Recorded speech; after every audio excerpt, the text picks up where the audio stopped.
अगर आप खुशहाल जिंदगी जीना चाहते हैं तो उसे किसी लक्ष्य से बांध कर रखें, न कि लोगों या चीजों से। किसी लक्ष्य को पाने के लिए इस हद तक मेहनत कीजिए कि किस्मत भी बोले ले ले बेटा, इसमें तेरा ही हक है। दोस्तों, अगर आप जवान हैं या किसी भी उम्र के हैं तो ये गलती बिल्कुल भूल करके भी न करें। बिना लक्ष्य के जिंदगी ना जिए, नहीं तो आप जिंदगी में भटकते ही रह जाओगे। जिंदगी जीना और जिंदगी काटने में बहुत फर्क होता है मेरे दोस्त। एक दिशा में चलना और भटक के चलने में बहुत फर्क होता है। काम करने और लक्ष्य के लिए काम करने में बहुत फर्क होता है। बिना लक्ष्य की जिंदगी कटी हुई पतंग की बराबर होती है, जो हवा में तो है, जो ऊंचाई पर तो है, लेकिन जा करके कहाँ पर गिरेगी, कब गिरेगी, ये हवाओं के भरोसे ही है। और जीवन ही क्या जिसमें लक्ष्य ना हो, वो इंसान ही क्या जो एक लक्ष्य के लिए नहीं जीता हो। भगवान भी जब अवतार लेकर आते हैं ना तो एक लक्ष्य के साथ आते हैं कि उस राक्षस का अंत करना है। धरती भी अपने जगह पर घूमती है ना तो उसका एक लक्ष्य है, तो उसको दिन रात होने हैं। सूरज को भी इसलिए तपना पड़ता है क्योंकि उसको उजाला देना है। पेड़ पौधों को इसलिए बड़ा होना है क्योंकि उनको छां देनी है, फल देनी है। आपका लक्ष्य क्या है? आप जिंदगी में क्यों जी रहे हो? इस ब्रह्मांड में कोई भी कण किसी उद्देश्य के बिना नहीं है, तो फिर आप इस जवानी के मोड़ पर बिना लक्ष्य के कैसे हो सकते हैं? बादल भी इसलिए बनते हैं क्योंकि उनको बारिश करनी पड़ती है। तो फिर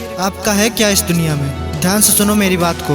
आपकी पहचान है आपका लक्ष्य, आपकी पहचान है आपका उद्देश्य। काम करेंगे तो पहचान मिलेगी, और काम करने के लिए मकसद होना चाहिए।